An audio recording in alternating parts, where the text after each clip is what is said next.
वजीर आजम नरेंद्र मोदी ने Glasgow Commonwealth games में भारत के मेडल जीतने वाले खिलाड़ियों से मुलाकात करके उन्हें शानदार कारकर्दगी पर मुबारकबाद दी।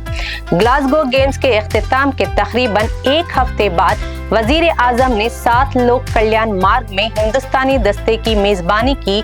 भारत ने मुकाबलों में मजमूई तौर पर 39 मेडल्स जीतकर चौथी पोजीशन हासिल की, जिनमें 13 गोल्ड मेडल, 17 सिल्वर मेडल्स और 9 ब्रोंज शामिल हैं। वजीर आजम से मुलाकात करने वाले नुमायां खिलाड़ियों में ओलंपिक चैंपियन मीराबाई चानू और बॉक्सर लवलीना बोरगोहेन भी शामिल थीं।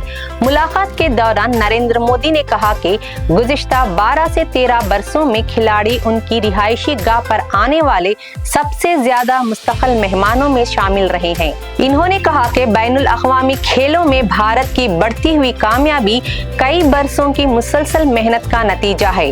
वजीर आजम ने इस बात पर भी जोर दिया कि खेलों में कामयाबी बच्चों और नौजवानों को खेलों की जानिब राग़िब करने में अहम किरदार अदा कर सकती है। खिलाड़ियों के मेडल्स अगली नस्ल को खेलों की तरफ मुतवज्जा करने में महामत और तकारीर से ज्यादा मौसर साबित हो सकते हैं।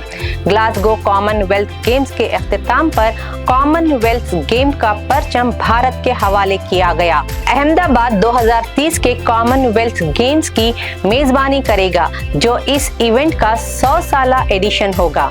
मजीद ताज़ा खबरों और अहम अपडेट्स के लिए जुड़े रहें डेली सालार उर्दू डिजिटल के साथ।